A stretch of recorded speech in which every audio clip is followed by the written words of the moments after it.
যারা এদের পাঠিয়ে বিহারের লোকেদের নাম তুলছে অনলাইন। কেন অনলাইনে হবে? বিজেপি 40 লাখ ভোট বাড়লো কি করে মহারাষ্ট্রে, আর দিল্লিতেই বা আপনারা কি করেছিলেন? একদিন না একদিন তো বেরোবে। পশ্চিমবঙ্গের ভোটার তালিকায় বিহারিদের নাম তোলা হচ্ছে, ভয়ঙ্কর অভিযোগ করলেন মমতা বন্দ্যোপাধ্যায়। সরাসরি না বললেও আকারে ইঙ্গিতে তার অভিযোগের আঙুল বিজেপির দিকে এবং জাতীয় নির্বাচন কমিশনের দিকে। আমরা অঙ্ক কষে দেখে নিয়েছি, এখানেও বাবুরা এসে বসে আছেন, প্রত্যেক অ্যাসেম্বলিতে 20,000 থেকে 30,000 বাইরের লোকের নাম ঢোকাবে। পাল্টা বিরোধীদের প্রশ্ন, ভিন রাজ্য নিয়ে মমতা বন্দ্যোপাধ্যায় এত উদ্বিগ্ন, কিন্তু প্রতিবেশী রাষ্ট্র বাংলাদেশ থেকে যে অনুপ্রবেশকারীরা ঢুকছে সেদিকে তার নজর নেই কেন?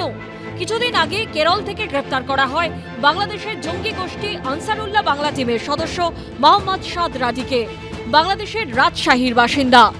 কিন্তু গ্রেপ্তার হওয়ার পর দেখা যায় পশ্চিমবঙ্গে একটি নয়, দুটি পৃথক বিধানসভার দুটি ঠিকানায় ভোটার কার্ড বানিয়ে ফেলেছে সে। একটি মুর্শিদাবাদের হরিহরপাড়ায়, আরেকটি নওদায়।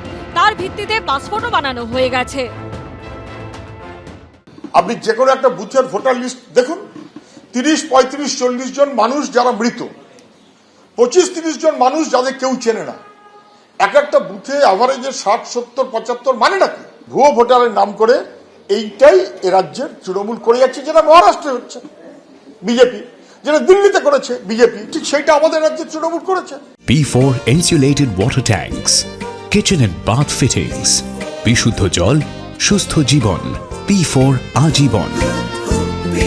বিভিন্ন রাজ্যে যারা ধরা পড়ছেন বাংলাদেশি জঙ্গি, তাদের সমস্ত পশ্চিমবঙ্গে ভোটার আছে এবং এর সূত্রপাত হয়েছে আনসারুল বাংলার যে 7 শেখ ধরা পড়েছিল হরিহরপাড়া থেকে, যে খাজেরি মাদ্রাসা চালিয়েছে 1.5 বছর, সেইখান থেকে সূত্রপাত।